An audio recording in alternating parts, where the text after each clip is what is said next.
രാഹുൽ ഗാന്ധി സ്വയം ഒരു Uber book ചെയ്ത് അതിൽ യാത്ര ചെയ്ത് ഡ്രൈവറുമായി സംസാരിക്കുന്നതും അതിനുശേഷം അദ്ദേഹത്തിന്റെ കുടുംബത്തെ കാണാൻ താല്പര്യപ്പെടുകയും അദ്ദേഹത്തിന്റെ കുടുംബവുമായി സംസാരിക്കുകയും ചെയ്യുന്ന വീഡിയോ സോഷ്യൽ മീഡിയയിലെല്ലാം വൈറലാണ്. ഈ വീഡിയോ നീളമുള്ളതായതിനാൽ 2 ഭാഗമായിട്ടാണ് മലയാളത്തിൽ പ്രസിദ്ധീകരിക്കുന്നത്. ഇതിന്റെ 2ാമത്തെ ഭാഗമായ അദ്ദേഹത്തിന്റെ ഫാമിലിയുമായി മീറ്റ് ചെയ്യുന്ന വീഡിയോ നാളെ പ്രസിദ്ധീകരിക്കുന്നതാണ്. ആദ്യത്തെ ഭാഗം ഇതാ. ഇവിടെ അദ്ദേഹം സ്വയം ഊബർ ബുക്ക് ചെയ്യുകയാണ്. പിക്കപ്പ് കൺഫേം ചെയ്തു.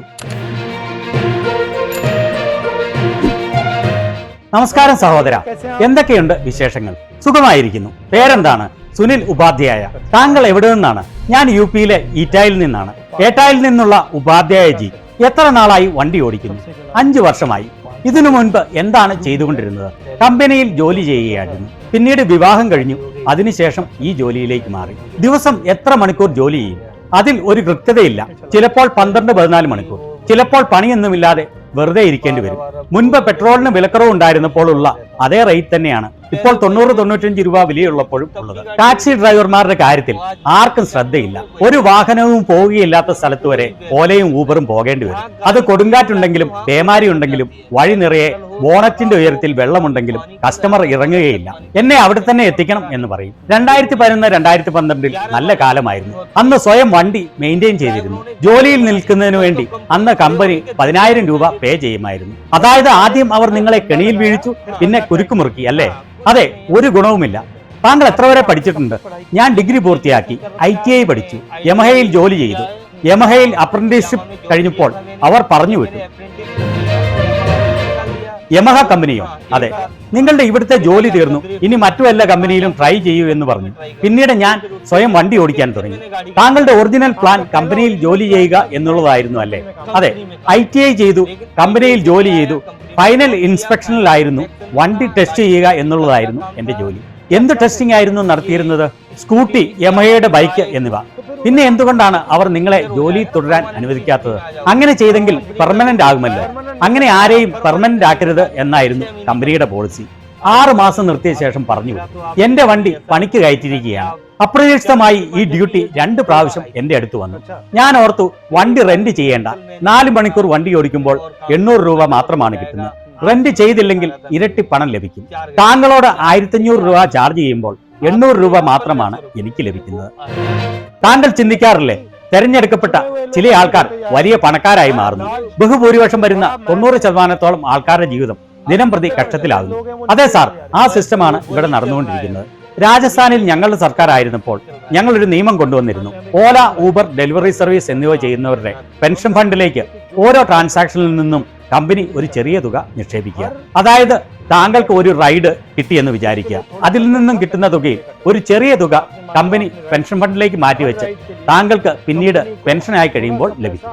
അതിനെക്കുറിച്ച് താങ്കളുടെ അഭിപ്രായം എന്താണ്? വളരെ നല്ലതാണ്.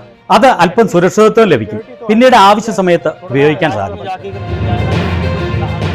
തെലങ്കാന, കർണാടക പോലുള്ള ഞങ്ങളുടെ സർക്കാരുള്ള സ്ഥലങ്ങളിൽ ചെയ്യേണ്ട 2 കാര്യങ്ങൾ ഏതൊക്കെയാണ്? ഒരെണ്ണം ഇപ്പോൾ പറഞ്ഞ പെൻഷന്റെ കാര്യം. 2ാമത്തെ പ്രാധാന്യമുള്ള കാര്യം എന്താണ്? റേറ്റ് ശരിയായ രീതിയിൽ നിശ്ചയിക്കുക. എല്ലാ ചെലവുകളും കഴിഞ്ഞ് കാൽക്കുലേഷൻ നടത്തി അല്പം മിച്ചം വരുന്നത് പോലെ റേറ്റ് നിശ്ചയിക്കുക. അതായത് മിനിമം വേജ് ലഭിക്കുക. അതെ, ഏറ്റവും കുറഞ്ഞത് ജീവിക്കാനുള്ള വരുമാനമെങ്കിലും ലഭിക്കണ്ടേ? വണ്ടിയുടെ ഇൻസ്റ്റാൾമെന്റുകൾ അടയ്ക്കാനുള്ള പണമെങ്കിലും വേണ്ടേ? എല്ലാ ടാക്സിക്കാരും കരയുകയാണ്. അവരുടെ പ്രശ്നങ്ങൾ കേൾക്കാൻ ആരും തയ്യാറില്ല. ഞാൻ എന്റെ സ്വപ്നത്തിൽ പോലും വിചാരിച്ചില്ല താങ്കൾക്ക് വേണ്ടി വണ്ടി ഓടിക്കാൻ സാധിക്കുമെന്ന്. TV-യിൽ കണ്ടിട്ടുണ്ട്. ഇപ്പോഴിതാ താങ്കൾ എന്റെ വണ്ടിയിൽ യാത്ര ചെയ്യുന്നു. എനിക്ക് വോട്ട് ചെയ്യാനുള്ള പ്രായമായപ്പോൾ ആദ്യത്തെ വോട്ട് കോൺഗ്രസിനാണ് ചെയ്തത്. അന്ന് എനിക്ക് രാഷ്ട്രീയ പാർട്ടികളെ കുറിച്ചൊന്നും അറിവില്ലായിരുന്നു. ഇതെല്ലാം ഉണ്ടാക്കിയത് ആരാണ്? കോൺഗ്രസ് സർക്കാർ. ഷീലാ ദീക്ഷിത്തിന്റെ സർക്കാരാണ് ഡൽഹിയിലെ ഫ്ലൈ ഓവറുകൾ എല്ലാം നിർമ്മിച്ചത്. എല്ലാം ഷീലാ ദീക്ഷിത്തിന്റെ സർക്കാർ ഉണ്ടാക്കിയതാണ്. ഇത് ആരുണ്ടാക്കിയതാണ്? മാനത്ത് നിന്നും പൊഴിഞ്ഞു വീണതല്ല. രാഷ്ട്രീയക്കാർ യാത്രക്കാരായി വരുമ്പോൾ പലതും സംസാരിക്കാറുണ്ട്. ജോലി ചെയ്യാൻ ഏറ്റവും നല്ല സീസൺ ഏതാണ്? ആ കാലമൊക്കെ കഴിഞ്ഞുപോയി. 3 വർഷങ്ങളായി ഞാൻ കാണുന്നതാണ്. ഒരു ദിവസം പോലും 5000 രൂപയുടെ ജോലി എടുക്കാൻ സാധിച്ചിട്ടില്ല. ഇങ്ങനെ പോയാൽ വീട്ടിലേക്ക് തിരിച്ചു പോകേണ്ടി വരുമെന്ന് ഇന്നലെ കൂടി പറഞ്ഞതേയുള്ളൂ. വീട്ടിൽ ചെന്നാൽ എന്താണ് ചെയ്യാൻ പറ്റുന്നത്? വീട്ടിൽ ചെന്ന് എന്ത് ചെയ്യാൻ? പിള്ളേരെ സർക്കാർ സ്കൂളിൽ വിട്ട് ഏതെങ്കിലും കൂലിപ്പണി ചെയ്ത് ജീവിക്കാൻ ശ്രമിക്കുക. നമസ്കാരം. പപ്പായെ പോലെ തന്നെയുണ്ട്. ഇത് നിങ്ങളുടെ കുട്ടികളാണോ? നമസ്കാരം. നിങ്ങൾ എന്ത് ചെയ്യുന്നു? അസിസ്റ്റന്റ് ആയി ജോലി ചെയ്യുന്നു. എങ്ങനെ പോകുന്നു കാര്യങ്ങൾ? കുഴപ്പമില്ലാതെ പോകുന്നു. Nice to meet you. Nice to meet you too. ഇത് സഹോദരന്റെ കുട്ടിയാണോ? അതെ. ഭാര്യ നിങ്ങളോട് എന്തു പറയും? ഭാര്യയുടെ സ്വപ്നം സഫലീകരിക്കാൻ കഴിഞ്ഞില്ല. എന്തായിരുന്നു സ്വപ്നം? ഭാര്യ ഗ്രാജുവേറ്റ് ആണ്, BEd ചെയ്തു, MA BEd ആണ്. എന്തായിരുന്നു സ്വപ്നം? ഞാൻ വിചാരിച്ചു ഇത്ര വിദ്യാഭ്യാസമുണ്ട്, കല്യാണം കഴിയുമ്പോൾ ജീവിതം സക്സസ്ഫുൾ ആയിരിക്കുമെന്ന്.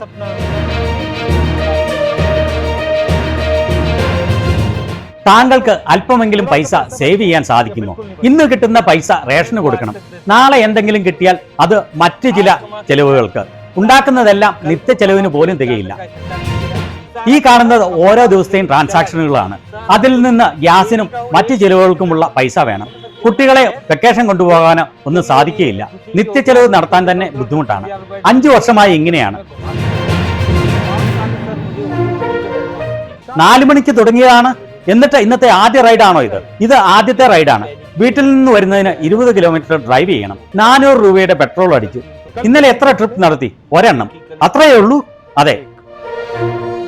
ബാക്കിയെല്ലാം സീറോയാണ് അല്ലേ? ബാക്കി കമ്പനിയിലെ ഓട്ടമാണ്. എല്ലാം കൂട്ടി ഒപ്പിച്ചു പോകുന്നു. ഇവിടുന്ന് ലെഫ്റ്റ്, അതിനുശേഷം സ്ട്രെയിറ്റ്. Thank you. വളരെ സന്തോഷമായി. കുട്ടികളോട് എന്റെ അന്വേഷണം പറയൂ.